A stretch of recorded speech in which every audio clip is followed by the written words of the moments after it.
Ujamaa, Ujamaa, I want to Ujamaa with you.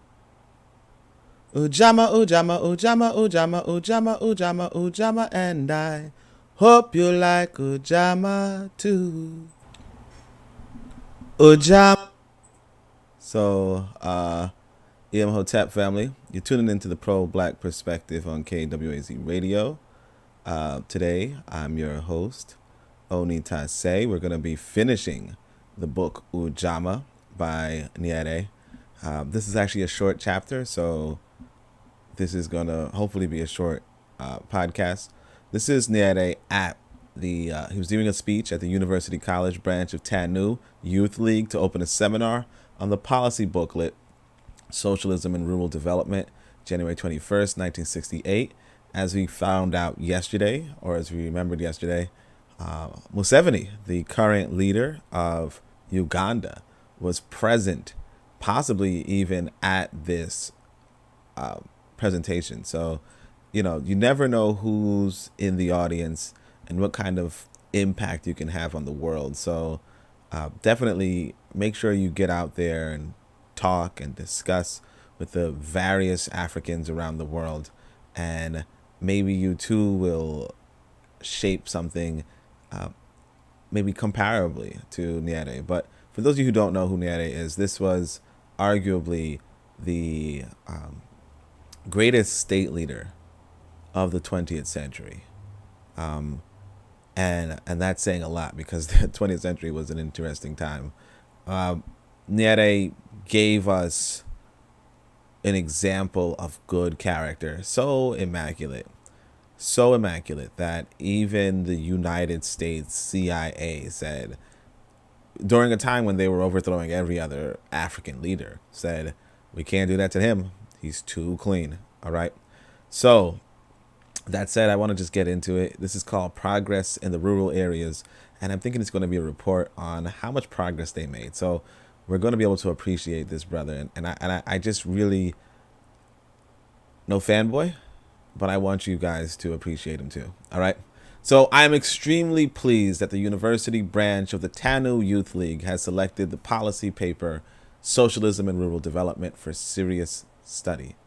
For in some ways, this policy is a problem. It is very difficult to get it organized and implemented. Look at that. The new education policy outlined in Education for Self-Reliance can be, and is being, worked out in some detail by the Ministry of Education. They can organize its introduction and supervise the action being taken on it. Of course, a very great deal still depends upon the teachers and principals in schools throughout the country, upon their initiative and understanding. But in this field, you do have to recognize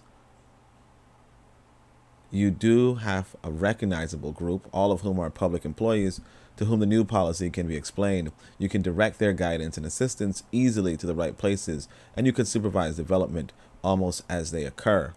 So he's saying, look, remember that paper we read, Education for Self-Reliance? I don't remember what chapter that was. He's saying, look, that was the one where the schools becoming farms or whatever. He was like, yo, we can do that. That's easy. However, this other policy paper, Socialism and Rural Development, which I'm just going to jump to the beginning. We're on page 94 of 98, so it's not too hard to find out where we were. I believe that might have been the paper from yesterday. Let's see. No, okay, so the paper before, after the rural development, the paper from 2 days ago, Socialism and Rural Development, that was being implemented as a policy by the youth movement in the university. So for all we know, Museveni could have been taking part, and that's just not to say that Museveni was the best person at the time. It's one of the only people we know, but there were countless nameless people who said to themselves, let's implement what this man has organized. And that's the thing that you want to do. You want to, I should say the Ptah Youth League. So sorry, I keep mistaking Ptah for the university. So, well, it's actually Ptah Htp. It says University College branch. So Ptah is his political party. Okay. So the Youth League of his political party selected this document of his for serious study. Okay. And that's impressive. All right. That's impressive. Let's see what the comments are. What Tanzan says she's catching up. Tanzan, what are you catching up to? It's 5 minutes in. Like what is there possibly to catch up to? But you know, appreciate Tanzan's here. Appreciate her being here. So the policy paper we are talking about today is very different. It is different at all the people. It is directed at all the people of Tanzania, or at least all of those who live in the rural areas. It is an outline of a policy of interlinked self-governing village communities which are of the people and which therefore cannot be created for them and imposed on them. The paper therefore calls for leadership, but not for orders to be given. It directs the people along the socialist path, but excludes any attempt to whip them into it, saying clearly that you cannot force people to lead socialist lives. You know, I really wish I had the mind to produce for you guys the video of Nyerere's Ujamaa villages. I mean, because since this was a short one, it probably would be good to associate this with a visual so on and so forth. But I really think you should I really think that you should look at it on your own at some point. It might be this video though. Let me see. I'm just gonna try to skip through. Let me see. So what I can say is this. We're gonna actually just jump over to this screen, because luckily I did search something pretty quickly. We could just jump over to the screen. I don't know which of these will work out, because it says that I saw this one already, but the first thing you see is this white boy, so I don't know. Ujamaa, the African socialism, right? I guess the film is Heaven on Earth, the rise and fall of socialism. This looks like it could be more direct to it though. Tanzania's Ujamaa villages, an ideal collective society. And look, all I searched was Nyerere village. Okay, so you could always do this. The next thing right here is Tanzanian village, 1970s. And it's a 3 minute. This is 3 minutes. This is 8 minutes. This is 9 minutes. So these are the first three. I'm guessing it could be this one that I might have seen before, only because it indicates that I might have seen it before. So I probably won't show any of these, but I do advise that you look into it. Now, it could be something else that I might have seen a long time ago, but it's hard to come to that conclusion based off of the snapshot. So, because again, it would have been 5 years ago or something. So it is what it is. All right, let's get back to the reading. It looks like there's quite a few comments too. EL is waving. Bitter Medicine says peace, everyone. Tanzan's telling everybody peace, and Tanzan says she just wanted to vex me. Sounds like Tanzan, right? Classic Tanzan. All right. Also, I'm trying to read in a more bass voice, just to make the reading that much better. All right. So this inevitably creates a difficulty, for it leaves open the question of how the government can actively promote Ujamaa villages on a healthy basis. Indeed, there are two opposing dangers at the outset. On the one hand, there is a danger that enthusiastic TANU members and others might rush out and bully people into artificial communities, which will collapse with the first breath of adversity. And on the other, there is a danger that nothing will happen at all. It is a little early to say which of these traps we are falling into. After all, the paper was only published in September, and it would certainly take longer than 3 months for a soundly based community of this kind to get beyond the talking stage. So again, he's not about forcing people, although I should say, that's what he's saying. But rumor is that there was just there might have been a touch of force. Much was unique about the Jew. Rumor is there might have been a touch of force. When the colonialists wanted some. I'm playing a little bit of this video to see if it's going to show me anything about villages. Show me the scene about the villages, but so far I don't see anything. Yeah, I guess it would be. Yeah, it's like I don't think it's the video. All right, so what I'll say is this. So this inevitably creates blah blah blah. Talking stage. So he says, in opening this seminar today, however, I do not intend to justify the principles laid down in socialism and rural development, nor to describe its proposals. I am assuming that you have read and studied the document, so that what you require from me is two things: the raising of problems and the answering of any points which are unclear. So basically, He's in front of this youth branch. He realizes that they were studying his paper, and he came to speak on it within 3 months. It was in September. He says this is January. He's like, okay, let me explain. There were some problems that were raised. The first problem, which must be faced, is the one I have already referred to. How do we get started? And this is a problem that we're going to have with everything we do. Everything that we do, we're going to have the question or the problem of how do we get started? The policy is there with the goals clearly stated.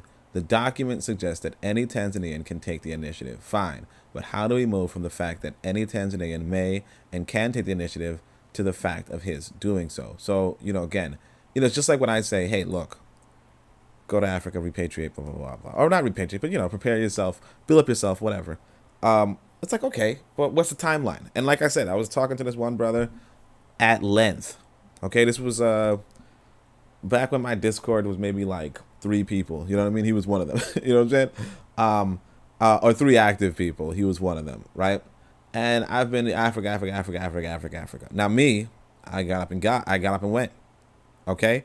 He was telling me, look, you know what? Realistically speaking, I don't think I was ever gonna go. Sometimes he would tell me something like, oh, my mother is planning on going and I'm going to go along with her. And I was like, okay, sure. But he's now telling me, look, I'm never going to go. And not just that, I'm more so focused on, quote unquote, Black Americans. That's fine. But, the question, but he'd always ask, how do you get started? How do you get started? And the reality is this, that, it's not an easy question. A lot of people go to Africa. They don't have the resources. They don't have the money. They don't have the connections. And they come back to wherever they came from with less money. Good experiences and bad experiences. What we have to realize is that the world, no Marxism, no socialism, right? But the world is classist. What class you are determines quite a bit. Okay? I go to Africa. I don't have to work. I don't have to do shit. I can just sit up with my money, right? Put my feet up. If you can't do that when you go to Africa, right? If you can't do that, well, can you dig holes? Because that's pretty much what you're going to get. A lot of people can't do anything but dig holes. You get what I'm saying? And then the reality is this, if the holes are already being dug, you're probably not going to get a shot at it. So you have to escalate your class. When you go to Africa, you have to be of the class that can, like if you plan on doing leisure, have the economy to be a leisure class. And if you plan on working, well, you better find out that there's some work for you. I think it was somebody, Obadale Kambon, who said a lot of the quote unquote, repatriates to Ghana have like independent businesses. They have independent businesses. They're not going there to take jobs. They're doing it to make jobs. You have to figure out for yourself, how can you make jobs? So I want you to go there, when you go there, and look around and say, hey, can I make jobs here? Because if you can't make jobs here, you're in trouble. Because guess what? Nobody's going to try to give you a job. The one thing people hate, and you can hear this from the Black Americans, but you can hear this from South Africans too. The one thing people hate is when somebody, and you can hear this from the white Americans, they took our jobs. The one thing people hate is when other people come from nowhere and try to grab their limited jobs. Okay? You make jobs, people love you. You take jobs, people hate you. That's it is. It's class. Tanzan says you have to with a plan. And the thing is this, the issue is this, you don't make the plan until you get there. That's one of the issues we have. We want to make a plan. It's like you have a general plan, of course, but it's kind of like what Mike Tyson, who, I tell you, sometimes I say he's like my second favorite actor. I don't know. I don't really have too many favorite actors, but yeah, he says, look, his famous quote, it's everybody has a plan until they get punched in the face. You can have a plan until you get punched in the face. And the reality is this, poverty is going to punch you in the face when you go to somewhere that is poor. Or would you go somewhere that is experiencing poverty? Poverty is going to punch you in the face. And then whatever plan you had, hey, I'm going to be here and blah, blah, blah. You know, you're like, oh, I'm going to sell some luxury, I'm going to sell some luxury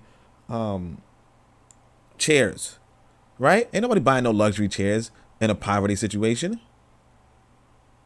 Now, if you navigate to a place where people are buying luxury chairs, then that's a different story. But if you up in a village talking about I'm selling luxury chairs, you out of your damn mind. You got to know where you're going to go and then what you're going to do when you're there. What you're going to sell when you're there, what you're going to manufacture, what you're going to produce. Because here's the thing too. You could be in the village producing your luxury chairs and then you could send it over to a merchant who's going to sell it in the city for you. Makes a little more sense. But check this out. What if there's no merchant? There's nobody going to the village. Now you could be like, hey, I could go to the village. Sure. What if you can't get a car? What if you can't get a vehicle? What if you don't have the right to drive on their roads? Then what? You got to do your investigation. You can plan, from here, hey, I make some luxury couches, Now here's the other flip side. You could also just make the damn luxury couches or hire the labor in America, make the luxury couches in America, sell the luxury couches in America. And then when that money clears, you pocket the profit and you eating good. You don't got to do shit while you're in Africa. You understand? That's if you could do it. My point being that you have to know. Now, of course, the question is, well, you're not employing anybody when you're in Africa now. You might be sitting around doing shit. But here's the thing. You could also just do a different level of employment where you might get your main money in America and then you just do your other money, or you just build up another industry while you're in Africa. But you're not relying on the industry in Africa immediately. Because you could still do the luxury chairs while you're in Africa and just be like, you know what? I got a warehouse and I'm not selling, but it's okay because I'm selling in America. You understand? Now, it is a little complicated. I could probably go a little deeper into that, but we're going to just, first let me see what the comments are like, and then we can, so on and so forth. Tantan says it's hard out there and you will get scammed. You know what I'm saying? Sometimes you'll get scammed, sometimes you won't. Mike Tyson, an actor? Yeah, Mike Tyson is funny. He got this show, it's his cartoon. I think it's Mike Tyson Mysteries. It's for the fact that he's the heavyweight champion, he was the heavyweight champion of the world, it's funny. You know what I mean? like he just he can laugh at himself. What was the other thing he does? Oh, he was also in Ip Man, I feel like Ip Man 3, I think. Ip Man 3. Yeah, that dude is a mess. Because apparently he would have knocked out Ip Man 3 if Ip Man didn't move. If Ip Man was just a little bit slower. Because like they would like play fighting or whatever, choreograph fighting, and then Mike Tyson threw a real punch, that almost knocked the guy's brain out. Mike Tyson's the best, yo. Anyway, so let's see. He can take the initiative, the fact of his doing so. So, in considering this question, it is absolutely essential that the crucial point about an Ujamaa village farm should not be forgotten. The community must own, control, and run its own activities. They must be democratic and socialist, working and living communities in which the members are jointly responsible to themselves. Does this mean that they must therefore be started by the members without outside initiative or participation? In considering the question, we have to remember that the vast majority of our people are still illiterate. See, that's what I'm saying. You're working with the people that are already literate.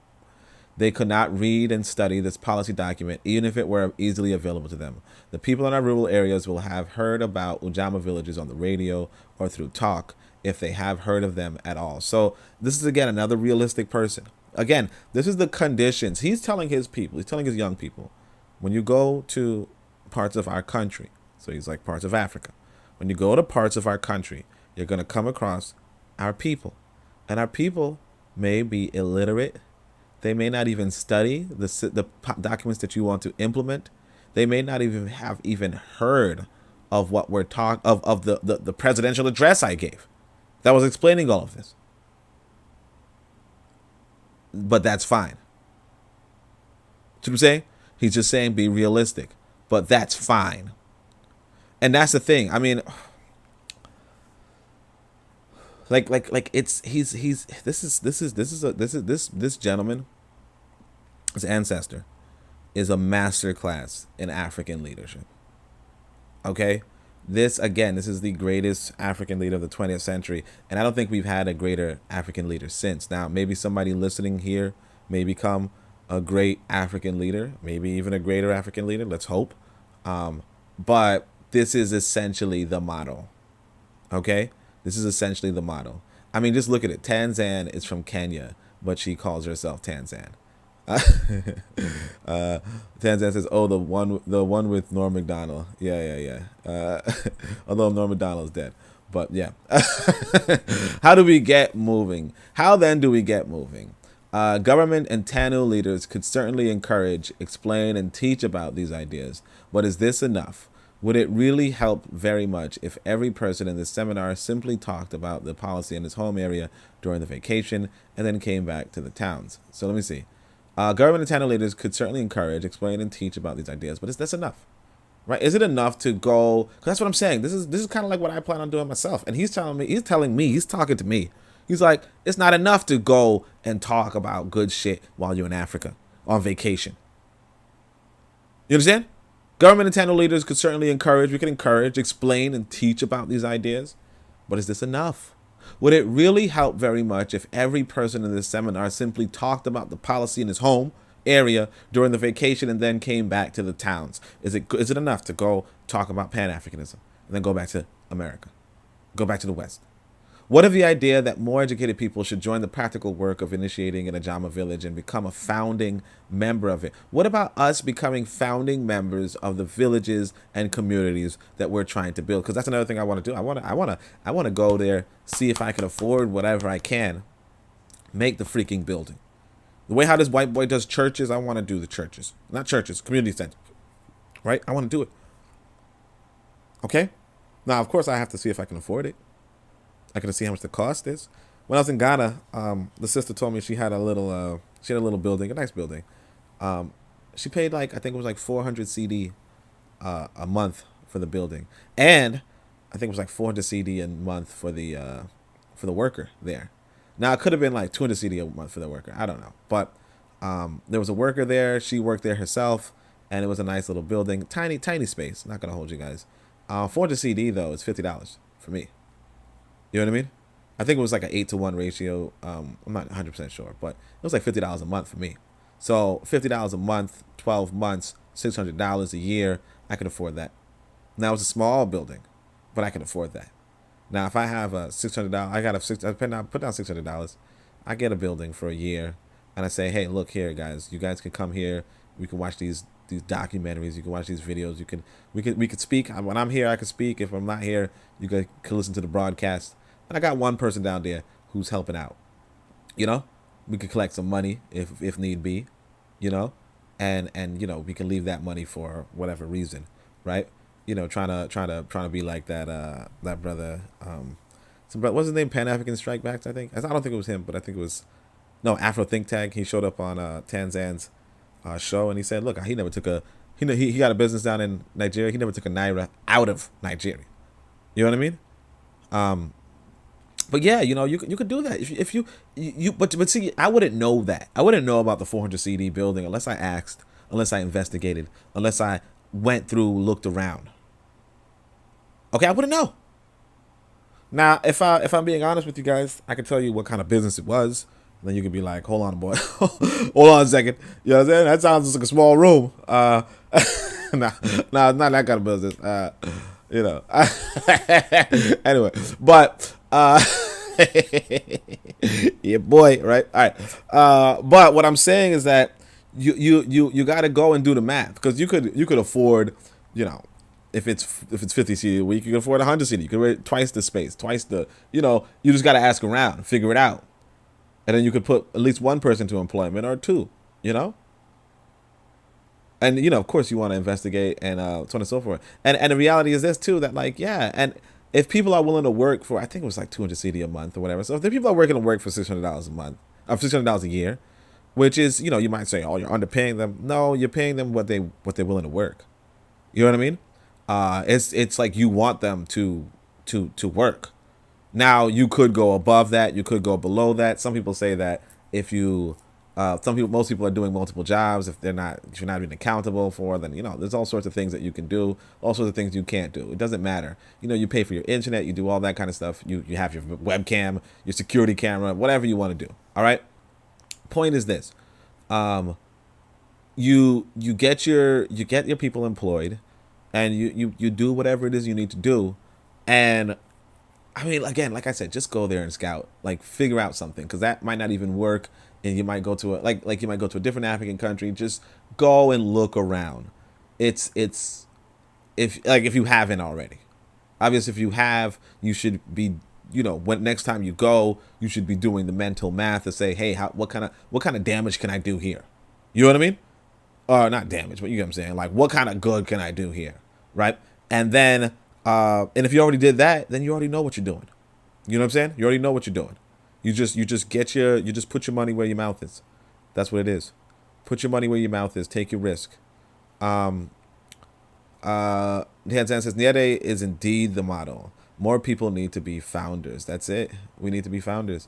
So let's go. Founding member of it. So it is likely that we should have any volunteers for such work when it is realized how hard and how materially unrewarding it will be in comparison with opportunities open to educated people even after Arusha. So he's like, is it likely that, because there's opportunity.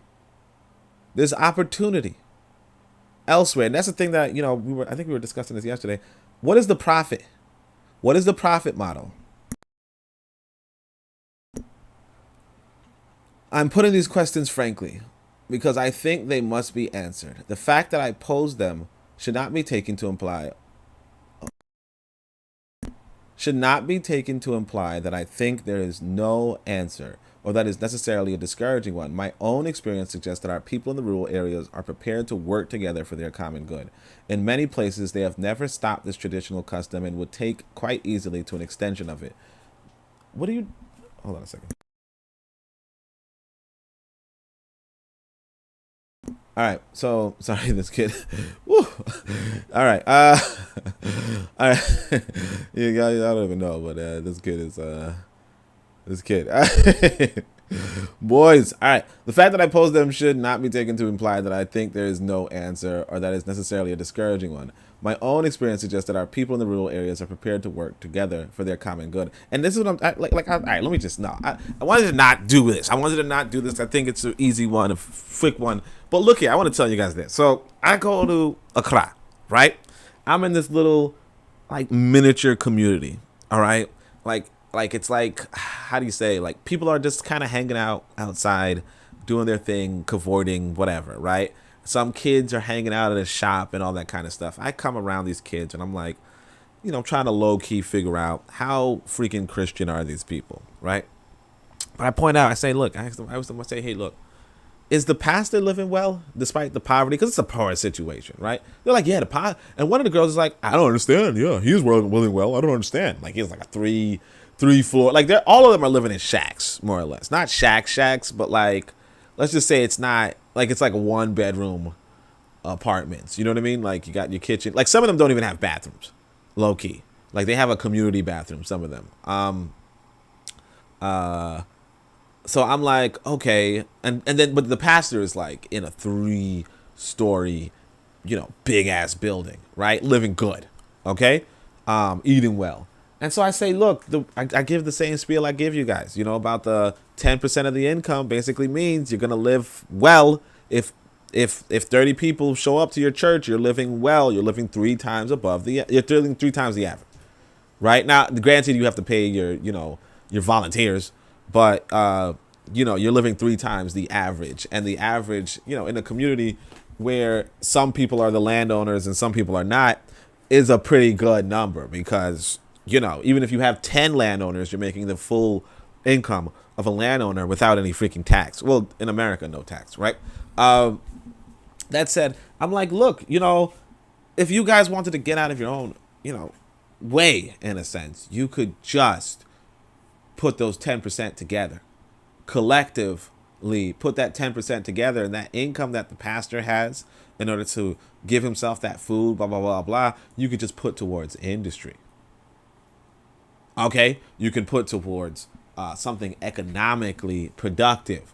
And then when that is an engine for something economically productive, you can have your community now itself being economically productive, which is a normal thing. You know, in the sense that, let's say you could even just freaking develop this shop over here to the point where, or just get an area where you have a shop somewhere, you know? But, you know, they don't, like, it was, I was there very briefly. But if I were there at length, we're talking months at a time, right? Or even years at a time, like, it could be started. It could happen. And people are willing. People are willing. You get what I'm saying? People are willing to work together for the common good. And Nyerere is saying, look, he was his own experience. Now, Nyerere is in Tanzania. Okay? He became the president. He's Mwalimu. Okay? The point is that, you know, even I could see it. I'm not necessarily as charming as this guy or what have you, but even I could see it. So, you know, definitely, I'm telling you, like, you want to get there, you want to investigate, you want to learn. It might be whatever, but it is what it is. Tanzan says hashtag sad shack life. Yeah, it was. I mean, they weren't shacks like that, though. People are willing. All right. They weren't shacks like that. They were like small little boxes. Like, I'm telling you, like, so yeah, let me not even, but yeah, they were like tiny boxes. In many places, they have never stopped this traditional custom, and they take easily to an extension of it. The problem is not the principle. The problem is that of getting people to adopt practices which retain the central idea at the same time as they allow for development and growth. For we are not just trying to go backwards into the traditional past. We are trying to retain the traditional values of human equality and dignity while taking advantage of modern knowledge about the advantages of scale and improved tools. But inevitably, this requires some adaptation in traditional social organization. It requires a conscious working together for the common good and a conscious effort to utilize the strength of united activity for social purposes. In the past, we worked together because that was the custom. Now we have to do it deliberately and to do it in such a manner that modern knowledge can be utilized for the common good. One thing is certainly known: nothing succeeds like success. Nothing succeeds like success. If we can get a few of these village communities working in every area, their success will lead to others also being started. The essential thing, therefore, is to begin.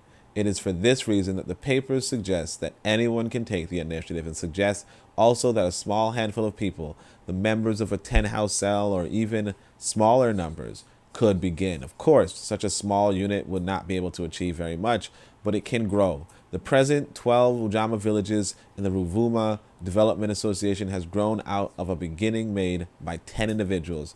And the fact that after a complete crop failure in the first year, 3 of those 10 were prepared to try again the following year. You see what I'm saying? Only 3 of them were like, after they failed, they were like, let's try again. And this is real human beings trying to push forward. And that's the thing I really want us to walk away with when we talk about Nyerere, is this his genuine belief in human equality and human dignity. That's a thing that is going to be really appealing when you talk to people. Because, see, my thing is that somebody like me talking to somebody and they're like, you know, blah, blah, blah, blah, human equality. And I'm just like, you know, nobody wants to hear that. But And I mean, I could fake it till I make it, but people are going to figure. They're going to be like, well, wait a second, aren't you the guy? And I'm like, you know. Nyerere, though, is just consistently egalitarian. And that's really what it is. It's there's a question of how do you set up an egalitarian society? And people around the world want to know. And Nyerere is giving a good effort, a good, heroic effort. You may not agree with it, but it's the best you'll see. Okay? Now, there is in fact an advantage in starting very small, and that the members will know each other well and be able to work together to overcome the inevitable difficulties without taking refuge in blaming others. Because there are only a few of them, they will be able to discuss their problems together and make decisions together for which they all feel equally responsible. Yet there obviously comes a point below which you cannot fall and still have an Ujamaa village.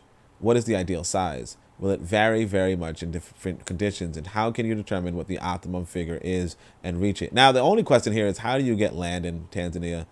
How do you get land in Africa? But realistically, like I said, I was in that little community. If you guys look at the, if you guys looked at basically, people loved me. You know what I mean? People loved me, to the point where I'm not 100% sure, but it's possible that if I had engaged a handful of them and said, hey, you know what? I'm looking to buy some land over here. Or I'm looking for us to, as a community, buy some land over here. We can get together and, we can, try some economic things so that all of us can eat better, right? It probably could have worked. You know what I mean? What I want you all to know is that, like I said, there are things that you need to develop in yourself. All of us. I think I wrote this inside the puzzle book. You guys didn't really, not many people really got the puzzle book, but the puzzle book, as well as in the Pro-Black Compendium, and a lot of my literature, I will tell you that there are 8 things you need to develop about yourself on a personal level, right? And it should be 9 because you need to develop your wealth too. But the 8 things you should develop are there's 4 physical and 4 that I like to call metaphysical, right? But the 4 that are physical are your strength, your physique, your agility, and your dexterity, right? Nerd talk, sure, but just hear me out. And then for your metaphysical, what I call, it would say your intelligence, your wisdom. Now check these 2 out. Your discipline and your charm. And you want to work on these 8, possibly every day, but, definitely every week. You want to work on these 8. And when you work on these 8, what happens is that, particularly the charm and discipline, right? When it comes to charm, you can probably get what you need in this world. Okay? If for those of you who don't have the Pro-Black Compendium, although I think you can see it on the African Blood Siblings website, but there's these 10 tips on how to charm people, essentially. I want you to study that document. Okay? Because when we're talking about going to Africa and doing some serious things and how do we, you could be there. And if you can influence people, because human capital is so important, right? If you can influence people to work with you, right? For all of you could eat better, all of you can be economically better off. Not only will you be helping them, you'll be helping yourself. You'll be helping yourself, and you'll get that independence that you seek. Anyhow, let's go. Tanzan gives the summary. Nyerere, equality and dignity. You know it. Now let's go to page 182. He says, in all this discussion, and y'all see that? Y'all peep that? We actually read 180 pages so far. Isn't that crazy? All right. In all this discussion, we must realize the central fact that an Ujamaa village must be governed by the members themselves equally. I have already stated this once this morning, but I make no apology for saying it again. It is the essence of rural socialism. Members must jointly make their own decisions on everything which is of exclusive concern to the village: where to plant, what to plant, how to share the work, how to share the returns, what to invest in the future development, and so on. Obviously, the communities and their members must obey the laws of the land. They cannot be exempt from taxation or other national responsibilities. But a decision about the way they run their farm and their village, the amount of private farming and ownership they allow, and etc., must be made by them, not by others. There will, in fact, probably be no shortage of people who come to a new embryonic village and tell the members what to do. Indeed, I hope the agricultural field workers and other skilled and trained people will be offering their advice freely and doing all they can to encourage Ujamaa villages to adopt modern methods from the start. But the decision must be made by the members, not by anyone else, even area commissioners or visiting presidents. So he's saying, look, you want our people to practice autonomy and sovereignty to the best of the legal context. Obviously, they're not going to choose to murder people on their, I'm saying, let's murder this motherfucker. No, you're not going to do that. But even if the president comes along, if Nyerere himself comes along and says, you guys should be planting cotton or something, and they say, no, we ain't planting no damn cotton, then that's it. Now, I don't know. You know what I'm saying? I don't know. But this is, again, kind of like what Tanzan was saying. Nyerere saying dignity and self-respect or actually, equality, right? Nyerere saying dignity and equality, right? That is what this is. This is an extension of that. This is a man who really thought about how to give the dignity, because the thing is this: me personally, if I'm a leader of Africa, and I'm like, yo, look, man, this field of land, like I think it was Cabral, right? I think we were reading Cabral, and Cabral is like giving you the whole soil breakdown of Africa. You know what I mean? Like of I can't remember the name of the country now, but because I'm just mistaking him with possibly somebody else, right? Yeah. So let me see. Maybe it's Guinea-Bissau, right? So, and it might have not been even been Cabral, but let's just pretend it is, right? So Cabral's given a whole land breakdown, soil breakdown on the different ethnic groups inside of Africa and the different things that they're growing and at what percentage, and based off of the quality of their land. And so me personally, I probably would have went Cabral's route and be like, you know what? This land over here is really good for bananas. It's really good for bananas. And because it's really good for bananas, that's what you guys are going to be doing. Okay, you're going to be raising bananas. If you don't want to raise bananas, somebody else will. You know, I might just be it like that because I'll be honest with you guys. I'm a guy. I'm a man. I'm a father. You know, and the way how I engage people is like, you know, the same way somebody who has their son like sitting behind them right now would would engage somebody. So yeah. Hey. Okay. So like that, you see, they're like, hey, you know, you know, that's how it would be, you know, like you raise your bananas. Like, what are you doing? What are you raising cotton for? Raise bananas. That's it. So that's pretty much it. But like Nyerere saying, look, man, I'm not like, you guys are the boss. You know what I mean? You're just gonna follow some laws, sure, but you're the bosses, and that's, you know, props and respect to him for that. Props and respect to him for that. Tanzan says the leader is still subject to the people's will. Yeah. Tanzan's laughing at my urbanity where I say raise bananas. What else do you do with them? I don't know. Grow bananas? I don't know. She's all, he never worked for 14 hours a day. You damn right, Tanzan. The fudge. Damn right, I ain't never worked for no 14 hours a day. You can't, you out of your mind if I thought I would have ever. Please, yeah, shit, boy. 14 hours a day, yeah, you out of your damn mind on that one. Shit, man, I had 9 to 5s and I ain't never worked no 8 hours a day. What you talking about? 14 hours a day. 14 hours a day. You grow bananas all day. Now I don't grow nothing. I'm plus that. You know, Muta Baruka. I have a quote inside the Pro Black Compendium of Muta Baruka saying that a lot of us eat 3 times a day and don't grow nothing. And I'm like, yup, show you right. All right. So yeah, he was complaining, but I'm like, that's damn right. You know what I'm saying? I eat 4 meals a day. No, actually, I don't eat 1 meal a day. Real talk. But anyway, well, I think I maybe sometimes eat 2.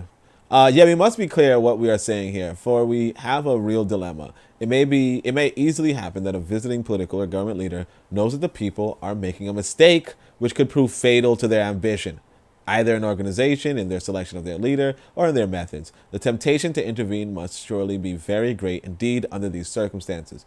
Part of the visitor's job is to help these communities. Obviously, he should explain his point, illustrate his argument by pointing to experience elsewhere, and discuss the whole question with the members.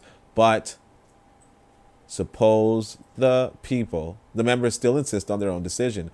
It is at that point that we have to go back to the essence of these villages. People must be allowed to make their own decisions and therefore their own mistakes.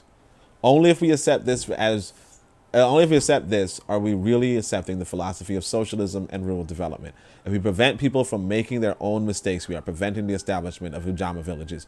We can advise and warn, but if we try to run them, we are destroying them. We may have to pay a price in failure and disappointment as a result, but it cannot be avoided. And in any case, obstinate local people can sometimes prove all previous experiences and all skilled advice to be wrong. The fact that a man is employed by government or elected in TANU or even educated at the university college does not make him infallible. You see what I'm saying? Like he's like, again, like me, I'm telling y'all, I'd be like, raise those bananas. And they'll be like, you have to grow them though. And I'd be like, nope, raise them.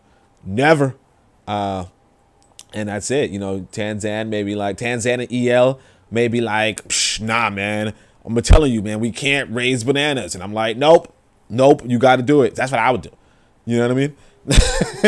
No, I'm joking. I'm telling y'all the truth. Like, I approach life the same, like just in general. Like I don't really tell folk what to do. And y'all gonna notice that I never tell y'all what to do. I never say, yo, go to Nigeria. I never said that. You know what I mean? I don't tell y'all what to do. I don't do that. I do the hands off method to a large degree. Not so much with my little boy, but to a large degree I do. So you know that's just a thing. Cause like I said, I don't know nothing about farming. You know what I mean? I could do the research, I could bring the studies, but I don't know anything about farming, and I'm willing to accept the grow bananas thing. Tanzan says people must be allowed to make their own mistakes. Yeah, I mean again, but the own mistakes thing, I would say you got to give a safety net. Well, the thing with Nyerere I picked up on before was that he don't give no safety nets. I would give a safety net, but it is what it is. But he does also emphasize this: people are not infallible. My only issue is this idea that religion is infallible.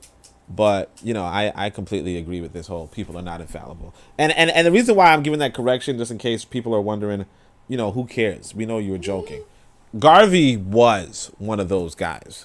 Garvey did kind of yo, you're doing my way or the highway. You know what I'm saying? And that in and of itself. See, my thing is pretty much, look, if you don't, there's this, like I said, it's not a proverb, but there's this idea from ancient Egypt, according to that document I always quote. That's, again, it's not really from Egypt per se, but it says, leave those in error who love their errors. You know what I mean? Leave those in error who love their error. And so I really live by that, even in the dating world, if a woman is, just, she's just, you know what I mean? Like you realize that you probably won't get along with her. Right? I just leave her alone. You know what I mean? I'm not chasing. I'm not trying to change anybody. I'm not complaining. You know what I mean? I just, okay, that's what you want. That's what you get, pretty much. You know what I mean? This is the quote right here. Leave him in error who loves his error. You know what I mean? Obviously, I made it more gender neutral later, but it's leave him in error who loves his error. If you want to, again, I would give a safety net. I'm not going to watch people die per se. But when it comes to, like I said, in the relationship world or even the business world, if you're trying to work on a business with somebody and they're like, nah, man, I'm telling you, man, we need to do this, we need to do that. I'm just taking my money. You know what I mean? I'm not gonna put my money there. Nah, ain't no way, boy. Now if it works, it works. If it doesn't work, it doesn't work. But by the way, these are a lot of cool things right here. This one says, if one tries to navigate unknown waters, one runs the risk of shipwreck. This is kind of like what it is when you're talking about repatriating to Africa. A lot of these you can read and apply it to your life. But it's if you're trying to navigate unknown waters, if you don't know what in the world is there, you're running the risk of a shipwreck. Okay? You're running the risk of a shipwreck. So that means go and figure out what the waters are like. Dip your toe. I don't know if my son's too loud or if you guys can hear him or not. So I'm just going to thing. And of course, this one's actually a famous one. This is why you got to talk less sometimes. People bring about their own undoing through their tongues. You know what I mean? That's just a regular schmegular. A lot of these are pretty good. So make sure you guys check it out. I have them in the Pro Black Compendium too. It's unfortunately, they're not straight out of Africa per se. It's more like some white boy thought it was in Africa. But he just kind of deduced this to be from Africa. Kind of, I don't know. It's a complicated story, but that's what it is. Tanzan says, raise those bananas, grow those children. Definitely. Yeah, you got to grow the children. I water my son every day. And I got a, what was it? One of those water bottles, water filters. You put the water in the thing and then you make him he can get some water whenever he wants. I water my kids. All right. Hold on a second. This thing is not even showing to update. All right. So, let's go. So, make them infallible. So in one sense, all that I have been saying so far is a call for leadership. We need people to lead others into the understanding of the concept of Ujamaa villages, to lead the members in the villages, to promote good methods of husbandry and practical methods of organization. We need people to rally the members when they get discouraged, show them the way out of their difficulties, and so on. Progress in socialist rural development does in fact depend almost entirely on leadership at all levels. I want to say it again. Progress, and I want to say it just in general, progress does in fact depend almost entirely on leadership at all levels. I say readers should become leaders. I say it. Marcus Garvey says the reading. No, don't worry about that quote. It's not even related. All right. But like, it needs leadership to get the group started, and it needs leadership to maintain them and have them grow. That's what we have to be.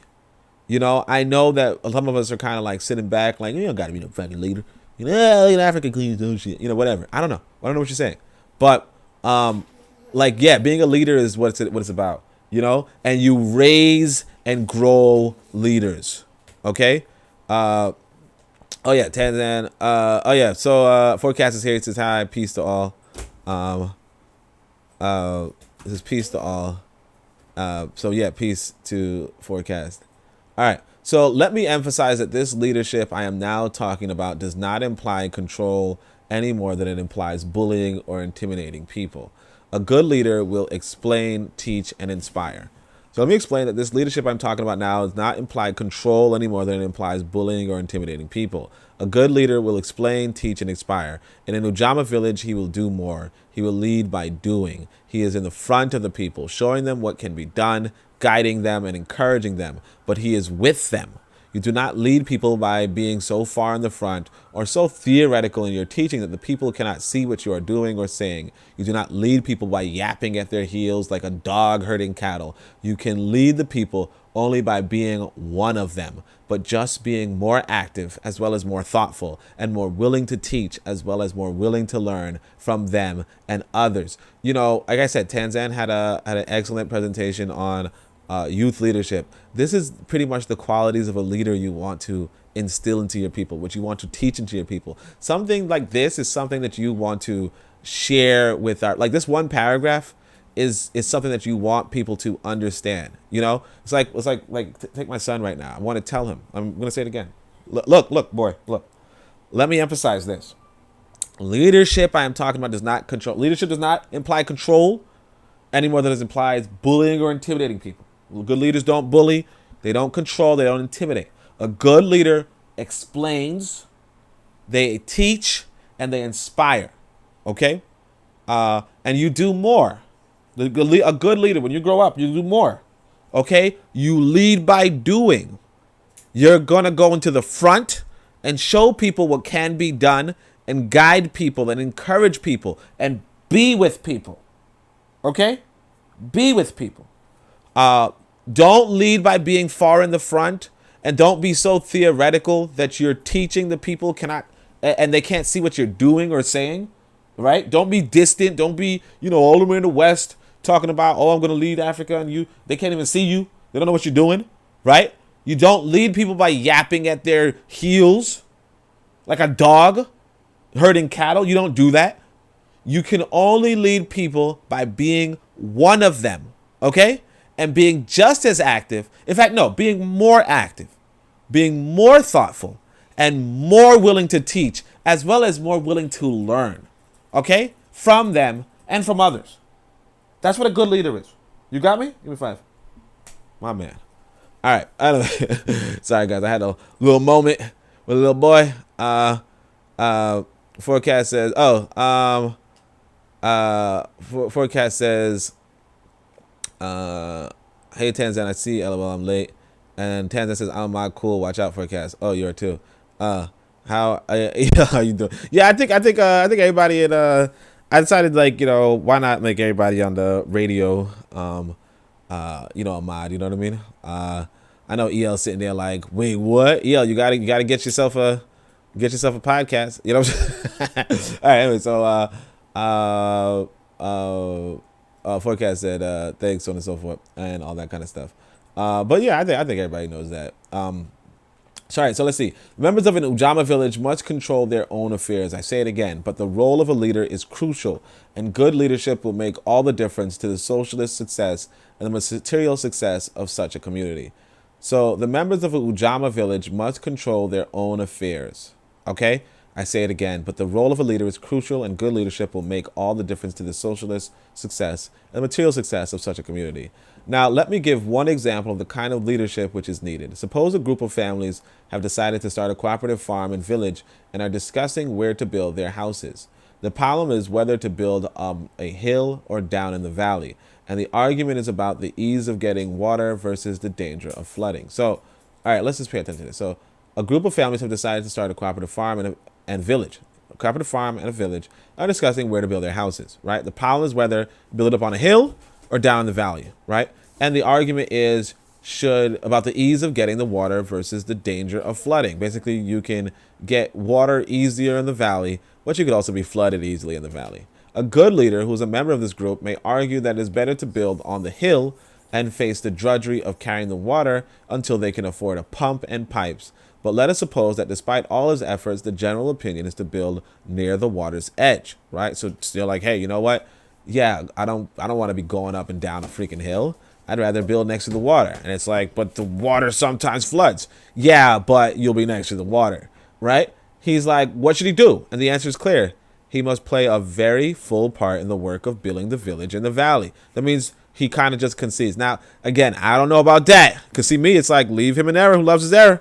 You know what I'm saying? You're like, yo, man, I want to go right on the ocean. You know, like, right next to Atlantis? Yeah, right next to Atlantis. I don't give a fudge. You know, like, you know. But, you know, so I don't know this part. But it is what, but he's like, the answer's clear.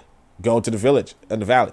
Now, he's like, having done that, he must also think out plans for action if his fears are proven well-founded. So, like, find some sort of way to resist the mountain. So he said he might persuade the members to build some of their stores on the hill so as to have a reserve in case of trouble. He might persuade them to keep on the hill a reserve of poles and thatching material which can then be used wherever and whenever it is necessary. And he will certainly work out in his own mind a plan for rescue and shelter on higher grounds so that he at least knows what must be done in case of emergency. Now, here's the issue here, though. What if somebody else wants to live on the hill? You get what I'm saying? But anyway, it is what it is. But this kind of leadership is only one of many different kinds which will be needed.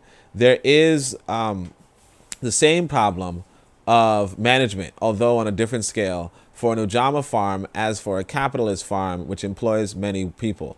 Work has still to be organized, the crops harvested and sold. This will require some delegation by the members or the power over themselves, for you cannot have a members meeting every day in order to decide whether to weed the beans or the tobacco. The selection of the right person as the farm manager or as the farm treasurer can be of vital importance. How then can the members be helped to choose the best man from among their number? And if they do make a mistake, how can they be sure of effecting a change without having so much daily democracy in the running of the farm that no work gets done because of the time spent in talking? Now, again, you don't want to meet with people every freaking day, maybe every week, but not every day. So there are practical questions. The little experience we have so far in Tanzania shows the importance of the village leaders. It is clear that it must be strong men yet humble. They must be capable of ensuring that everyone does a fair share of the work, including themselves. And at the same time, they must be willing to accept group decisions on basic issues. For example, they must be able to convince the members that everyone will have to work for 8 hours a day in order to get through all the jobs. Able to accept the group decision that this will be done from 6 a.m. until 2 p.m. And then be able to allocate different members to different jobs in rotation and see that they are done. So again, you're going to have shifts, and I don't know why it got to be 6 a.m., but it is what it is. But 6 a.m. to 2 p.m., shit, boy, you know, shit. I mean, here's the thing. Honestly, in Africa, it's easier to just wake up with everybody else, especially when they're loud. It's like in the West where you're like in your little tiny box or your bigger tiny box, right? You know, your neighbors don't wake you up. You know what I'm saying? Like, if your neighbors wake you up, you got to move, more or less. Or you just, like, in one of them areas. You know what I mean? But also, you notice there's no subtitles here? That's pretty interesting. But, like, generally speaking, yeah, I mean, that's not, like, looking at 6 a.m., I'm just like, ah. But that's because I'm in the West, you know? Like, you never know. Like, you know. I was going to say something else, but never mind. Let's see. Let's see something. So, hey, Heel, how you doing? Yeah, thanks to me too. He's like, is this going to be on the test? Tanzan says, he's like, is this going to be on the test? Wait, what are you talking about? What are you talking about? All right. She said, I'm good. Thank you. EL's laughing. And Tanzan tells him, look, you pied, you mod. That's it. You know what I mean? EL, that's the price of, damn, I wish I could have lined really quickly. Tanzan freestyling. All right. EL says facts. Forecast says they could use a group of people near the water and let them come back when it's flooding. I'm sure work needs to be done near the water. Look at that. See, that forecast already like natural leader. He did like shit. If he had a time machine, he'd have been up in that Ujamaa village. You know, all right, boy. You know, I mean, like the thing though, it's like with me, it's like, you know, another thing is like, okay, if we working by the village, if we working by the water, let's create a dam. All right, let's save up for a dam. You know what I mean? Just like he was saying, if you on a hill, you save up for the pipe. You know, Tanzan says leaders at all levels and group involvement. Yeah, leadership at all levels and group involvement. Yep. All right, so this brings me to the final problem, which I intend to refer to today, the problem of incentives. By the way, look at the last page. The problem of incentives.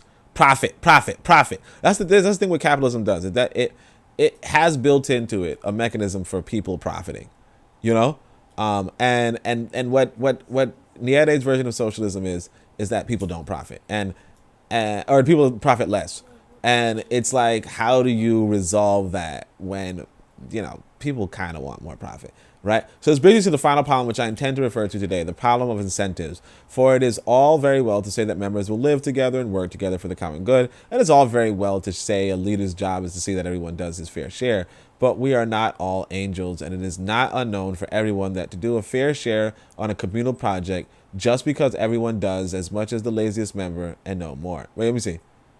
But we are not all angels, and it is not unknown for everyone to do a fair share on a communal project just because everyone does as much as the laziest member and no more, right? So the laziest person is like, yeah, I'll wake up from 6 to 2 p.m., but I ain't working for no fucking 8 hours, right? Like, just like low-key, like, that's, you know, like low-key, you know? I'll tell you guys this. I was working with this white woman on this. It's a remote job, right?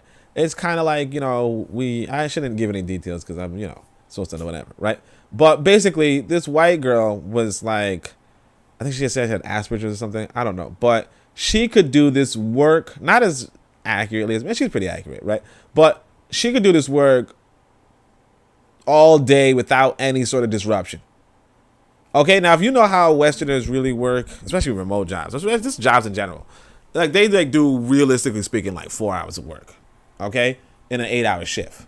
Like there's a lot of Facebook, there's a lot of Twitter, there's a lot of, you know, whatever it could be, right? I'm looking at YouTube. It's a remote job. You know what I mean? The cameras are off. Don't nobody got it. You know what I mean? I'm looking at YouTube. You feel me? I'm playing some podcasts, or I'm watching some movies. You know, one time, I think it was like 2 years ago, I was watching the latest Marvel movie at work. You know what I mean? You know, because somebody kept talking about it. I was like, whatever, let me go check this out.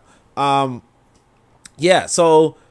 Yeah, I mean, now obviously you can't pull it off at the work, you know, at the farm. You can't pull it off at the farm. But like, ain't no way I'm gonna be like I'm telling you, with this lady with the Asperger's, she's like, she coffeeed up, no distractions, multiple screens, full 100% focus, full 100% work effort throughout the entire 8-hour shift every effing day. Right? Because she had, like apparently Asperger's is like a form of autism or something, right? She had that kind of ability to just tune out everything else, like that hyper focus, right? Most of us don't. And most of us see no real reason to do that, especially because, like, essentially the work really didn't demand that we do that. You know what I mean? Like, we were working with other people, other human beings who were not working at their full potential, and we just had to do like 10% of what they were doing or something like that. You know what I mean? So it was like, you know, like you could pretty much take breaks in between, you know, look at it 30 minutes later, look at it again, type of stuff. But this lady didn't even understand the protocol. My point being is this. Yeah, you know, like the work, if you're 16 people and you're on a farm, you realize, hey, you know what? We can work at this sort of slower pace, but then you might have somebody who's like, no, I'm going to work at an inhuman pace. I'm going to dig, like, I'm just going to dig. You know, I don't know if it's something like Asperger's, I don't know. But there could be something with this person who's like, no, I'm going to dig. The rest of us are going to be like, you know what? Let's dig for 30 minutes, you know, break, chat, talk, you know, flirt, you know what I mean? A cute girl, you know, a lot of cute women in Africa. You know what I'm saying? A lot of cute women among black folk, generally, right? So, you know, you might be like, you know, look at her. You might slow your rate down if she's jiggling while she's working. And, you know, she might be jiggling a little more while she's working. I mean, it was going to slow her down, right? Whereas, you're going to have somebody who's like, I'm not here for anything but the success of the project, tick, okay. I'm just saying, but like, and then of course he's going to get paid the most, but, but how much more and like, why? He's like a freaking lunatic, you know what I mean? Like, I mean, it's good, but he's a lunatic, every freaking day, gonna be like in shape or something, anyway, what kind of organization or what kind, and he's like, anyway, I'm just like imagining something that's not even happening, like something that's not even happening. I'm like, yo, this guy's gonna be in shape and the thing, Tanzan says right exact, forecast says right exactly, and then Tanzan's laughing about jiggling at work. That's all I'll be Tanzan. Tanzan's going to be, look, guys, dig. And everybody's like, girl, you better stop, you know how people be. All right, anyway, so what kind of organization and what kind of rules about distribution of returns should be recommended to groups setting up together so as to ensure that between them they produce the maximum? For if there's no difference in return, it is not likely that the good and fast worker may get tired of putting his best efforts forward while another member merely does the bare minimum, which keeps him in the scheme. And that's what I'm saying. Like, that's realistically, like, I'll tell y'all the truth, man. I'm kind of like, it depends what the project is, but like, if I'm not that enthused, about waking up at 6 a.m. and, digging a hole for 5 hours, like, I'm probably not going to be, like, it depends. I might, if it gets me in good shape for the jiggling sisters, then maybe I'll be like, yup, exercise. But like, generally, nah, In an ideal world, he might shrug his shoulders and carries on. And so like the autistic person, yeah. Like this lady who was working next to me, my coworker, this woman didn't care. Like she was actually, I actually had to tell her to slow down. Like even the person above us was like, slow down. Like, slow the fuck down. What are you doing? And she was just, no, we have to do it. It's the blah, blah, blah. And she was just like she was a lunatic. Like she was a lunatic. I ended up having to like report her ass, you know what I mean? Just on the grounds of her being a lunatic. But anyway, but that's a different story. Anyway, in an ideal world, he might shrug his shoulders and carry on. In the world as it is, he might decide to do less himself too. And that's like kind of like what he should do. He should just be with the group, be social. But anyway, not to say that you don't want people to work hard, but come on, dude. Like what the fuck are you working at 5 times the rate of a normal human being? Like what is that? And I'm complaining about somebody that don't even exist. It is enough, therefore, to rely upon every member understanding the benefit to himself of everyone putting forward his maximum effort. And so that's what I'm saying. So Nyerere is talking about that maximum effort, and it's like, nah, because like we're not machines. You know what I mean? We're not machines. I was at that work, and one of the people under me, turns out she was a sister. I didn't even know, because she like put on that white accent. You know what I mean? But like. Yeah, she was just like conversing, calling me, hey, can you help me with this problem, blah, blah, blah, blah. Low key just wanted to get my number, but she's a sister, it is what it is. But anyway, but it was a remote job, so they're like all over the planet, you know what I mean? So it is what it is. But anyway, but you just have fun at work, you fun, you converse, you chat, all right, let me stop. Let me see what the comments are like. Here comes the Asperger digger. Yeah, exactly. Somebody, man, reported her for making him look bad. I get it. I mean, shit, man. I got a mirror, so ain't no way, boy. You know what I'm saying? Like, I never look bad. You know what I mean? Nah, she was a lunatic. Nah, she was doing like, the trouble is that because she lacked social skills, she didn't understand like her role, her social, like her role was you're supposed to do up to 10%. She's doing like 50%. You know what I mean? Like you're supposed to like you're like the job like wanted you to do 5%. 10% was kind of pushing it, but it was, fun, whatever. She's doing 50%. We were just like, yo, come on. Like, cause like at that work, that particular job, it's like you start to mess up with the data. Let's say we're like collecting data or something. You start to mess with the data when you start going above the threshold. You know what I mean? So yeah, I had to like, cause it was like, she's not listening. And I mean, like I was used to being in a higher authority, you know what I mean? So like a few months ago, I would have been her boss, you know what I mean? Not her exactly, but like I was in the position of the guy over me. And so yeah, I was like, Like what the like this lady's just insubordinate. You know what I mean? So you know, I'm just, you know how it is. Like yeah, no. Like it was like a little white girl, and she was also like starting to piss me off anyway. But anyway, whatever. All right, so let's go on. It is therefore to rely upon every member understanding the benefit of himself, or everyone putting forward his maximum effort. Is it enough to rely upon social sanctions as a discipline against those who slack, with expulsion as the only and final weapon against them? You see what I'm saying? The only, what do you mean only weapon against them? Is it enough to rely upon social sanctions and so forth? Okay. Or would such groups be advised to work out some system of division according to the amount of work done or the number of hours spent on the communal projects? If you do this, are you breaking the socialist principle to equality, for it will lead to some differences in income between the members? And if you do not do it, are you allowing the poor workers or the lazy ones to exploit the others? But again, if you do advocate payment by work done, what about those people who work to the best of their ability and but who are sick or weak, or just not very capable? And again, like what you want to do is you want to give everybody another solution here is to give everybody a minimum, you know, because like what it happened, the reason why I didn't work at the same rate as that white girl or the Asperger's girl is because, like I said, we were supposed to do 10%, and so doing 10% was pretty easy. Doing 50%, 5 times as much as 10%, it was also easy, but it wasn't what we had to do. You know what I mean? Like I said, again, we were supposed to only do 5%, but you know, I just went above and beyond because that's what it was, right? So I was going above and beyond, right? And then this girl was just going above and above. Like she didn't understand what the freak was supposed to be done, essentially.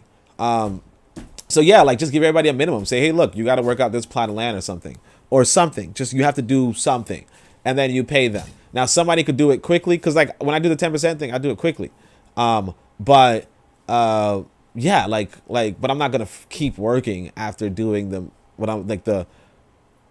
doing the minimum. You know what I mean? Like I'm not gonna keep working. That's like for what? If like the job is like I'm not gonna keep working beyond what the quota is. You know what I mean? It's like produce 10,000 widgets. I'm not gonna produce 20,000 widgets. I'm not going to do that. Like that's stupid. Mr. Chairman, there are many other problems I should raise, some of which may be raised by other speakers. For the policy outlined in socialism and rural development is not the work of a month or a year. It is the work of for 10 or 20 years ahead. What we have to do now is start, and the more people who understand the objectives and are willing to join in, the greater and the quicker will be our success. And so that was the entire book of Nyerere's Ujamaa. Now, obviously not the preface, so if you guys want to go read the preface, you can, but that's pretty much the entire book. Let me see. Obviously, I'm just going to do the whole, let me show you guys my background, this book, while I read the remaining comments. But other than that, you know, appreciation for everybody for joining me. Let's see. Tanzan says, yeah, she's working too hard, boss. Yeah, I mean, that's it. That's it. Like, no, it's not even that she's working. She's just not doing the job. Like, she's not doing her job. There was like more to it. Basically, she was like, you're supposed to like contact people after you do a certain, you know, after you check them. And she wasn't even doing it. It was just awful. Like legit. She was, so like essentially after the job performance review, like I got like a perfect score. You know what I mean? I don't know if she didn't get a perfect score. I don't know if she got a perfect score too.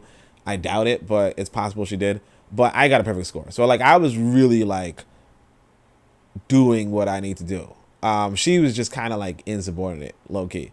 And so I kind of reported her on that. And plus it's like, you know, it's a white girl. You know what I mean? Like if it was a sister, I might have been like, come on, girl, you know? But like it was a white girl, so I was like, yup, let's see what happens. And I'll tell you, these white people coming down on her. Cause I had receipts. She was also a lunatic. I'm not gonna hold you guys. Like her social skills was whack. Like whack. But anyway, Bit of Medicine says, yeah, no gold plating. I don't know. Yeah, I'm not looking for no gold. You know what I'm saying? I'm not looking for the gold medal. You know what I'm saying? Give me that bronze. I'm still on the place. No, I'm joking. Nyerere really took everyone into account: the strong, the weak, the lazy, and the industrious. Yeah, and that's what I'm saying. Like, but that's what I'm saying. Like, reality is that you're going to find people of different working speeds and different working efforts. Like me, I could do things pretty quickly. Not everything, ladies, right? Anyway, no, I'm joking.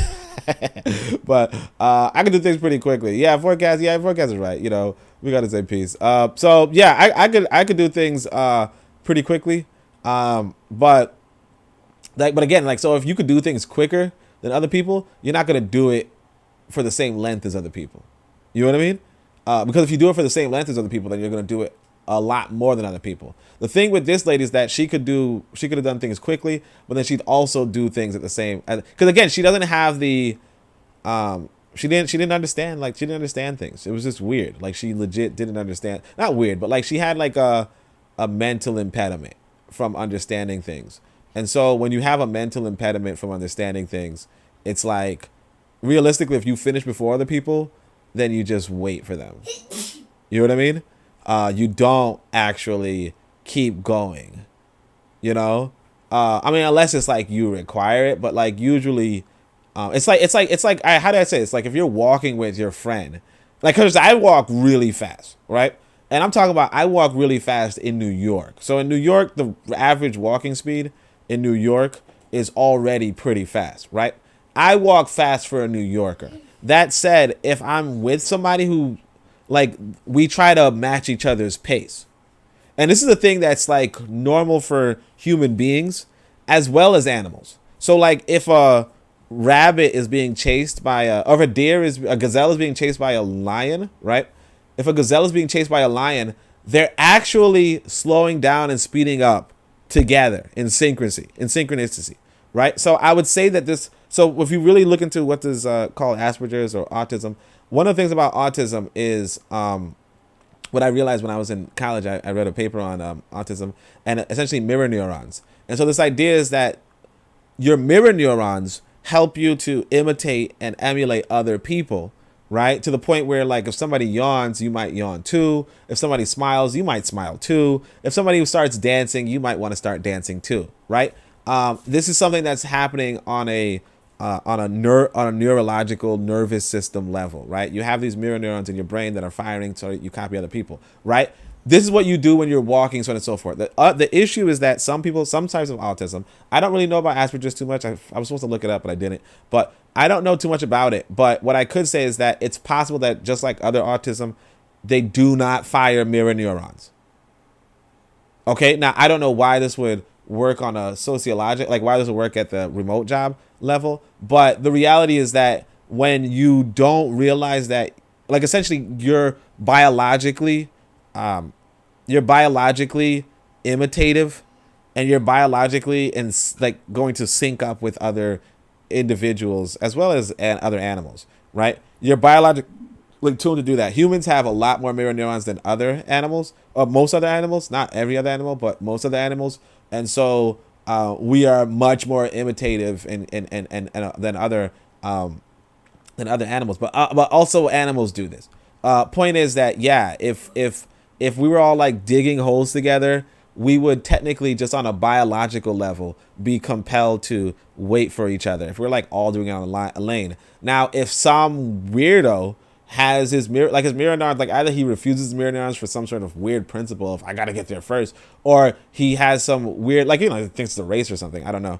Or if they just don't have the mirror neurons firing, right, then they will just keep digging, like John Henry or something, you know what I mean? But like John Henry had a reason, but still they would be like John Henry. And then in that case, it's like, yeah, nobody wants to, like, that doesn't even make any sense, because basically you're now leaving behind the other people, which is not something that we would normally do. We might work in front of the person, but we're not going to leave them behind. Kind of like if I'm walking my son and I'm speed walking, right? I'm constantly aware of his walking speed, but if I were to just walk away from him, which is something that an autistic person might do, not every autistic person, but somebody who doesn't have mirror neurons, they might just walk away from the other person. Be like, oh, I thought you were behind me. Like, no, you can feel it. So I'm just saying that there's realistically, there is the reality that, yeah, some of us are strong, weak, lazy, industrious, sure. But then there's also the reality that on a biological level, a biochemical level, we actually do pace ourselves with the other people. And we actually can detect, like, if you're walking with somebody, like, you guys try it. You walking with somebody, and then you could slow down while you're walking next to them, and they will notice, and they might even say something like, hey, what's wrong? And because I was sometime with this woman who decided to walk slowly. Actually, it was his mother, right? His boy's mother. Said to walk slowly, and it was just like a passive aggressive way of exerting hostility. Now, I had to slow down too, you know? And I had to make commentary because that's what she wanted. But, you know, it is, yeah, there's a biochemical level to it. So hopefully you guys could appreciate that. Like I said, anyway, I think this is the last book we're reading. I know I said I wanted to read the Chinwezu book, but it's probably a lot to read every day. So appreciate you guys for being here. I was actually thinking about changing up the Enemies Within but I realized there was so many freaking Enemies Within coming back, and I was like, F it, we're gonna keep doing it. But it is what it is. So appreciate everybody for coming through. Like I said, you got the Book of Power here if you want to get it, if you want to tell somebody else to get it. If you want to get like another 5-star rating, I got too many. I only got 19, but 19 is a good number though. I used to have like 3 or something. So appreciate everybody for coming through, you know, reviewing, reading with me and enjoying the time with me. But other than that, I guess I'll just tell you guys, Shem Yem Hotep, Anku Jah Seneb Neb, Amen, Ma'at, Dua Necher.